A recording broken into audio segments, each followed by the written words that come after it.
The precision of this building is so immense that if we were going to try to do it today, we would not be able to do it.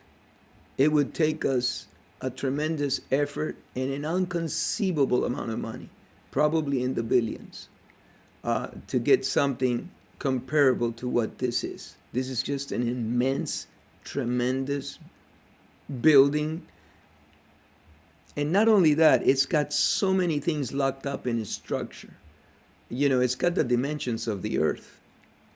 If you start really looking into it, the equinoxes, when you boil them down to seconds, I think it's 423,000 seconds on the days that the day and night are equal.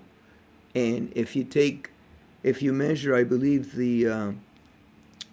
the base of the pyramid and multiply it times 423,000,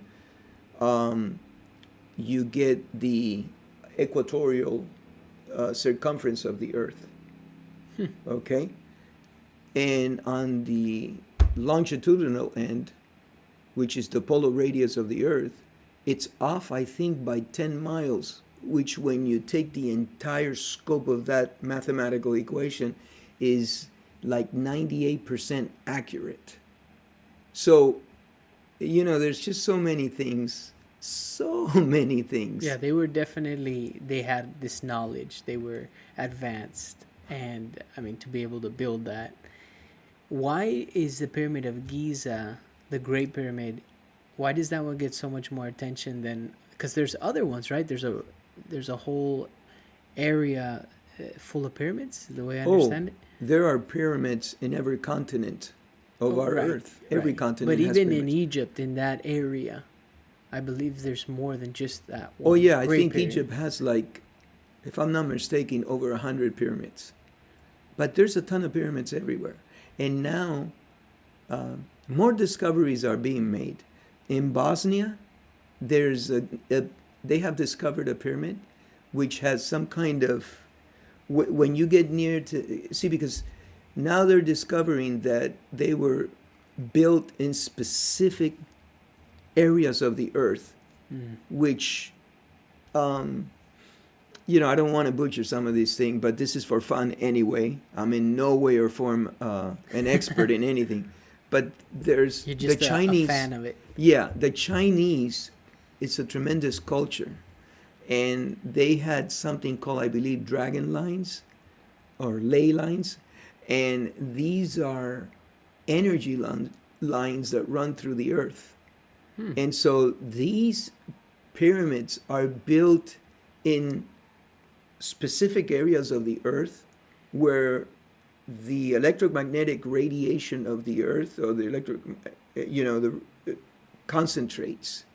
And it's really interesting. You've got, the number pi keeps coming up, and then there's another one which is the magic number or something like this, where it keeps coming up in all the dimensions. And so, they're incredible. But Bosnia has a lot of pyramids, but there's one in particular that's being studied, and I think it's even bigger than the Great Pyramid of Giza. Wow. The problem is that governments get involved, and they stop the research somehow or the people that are in charge of these. The research gets stopped, and it's a shame because, they happen to be in Egypt, and the other one that I mentioned is in Bosnia, but Mexico has a ton of pyramids. Yeah. Okay, and if you look at them, Cambodia, if you look at them, they all have certain things that are similar, and yet they're thousands and thousands of miles away from each other. So how do these similarities occur? How do these generations, civilizations, speak to each other? Yeah. If we weren't supposed to be traveling, or, Now, you have the Great Pyramid and the pyramids in Egypt that were built. When were the pyramids in Mexico built? Was it around the same time? Because I know that there's a pyramid in Mexico City, I believe, Teotihuacán, Yeah. right? Uh-huh. Which stands for city built by the gods. Can you imagine? So the way I understand that is that the people who came, and I think it was the Aztecs who came to that area, arrived to that pyramid already built. And used it and built on top of it. There's one in Puebla, right, where they're figuring out that there's like one building on top of another on top of there's like the pyramid of Cholula. The pyramid of Cholula. There's like three, and I'll tell you what, these mysteries are compelling to everybody, and the proof is in the pudding because Netflix came out with this new program with Graham Hancock, and it is by far the hottest thing on Netflix right now. It is absolutely exploding. People are watching it over and over and over again, and I've been watching Hancock for a number of years, and he's tremendous. Yeah, no, I want to talk to you about Hancock and that Netflix.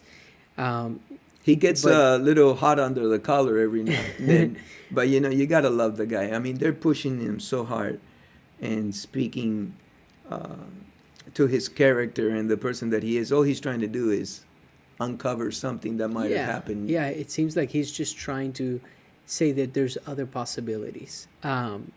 Before we jump into that, I looked it up. I just Googled it.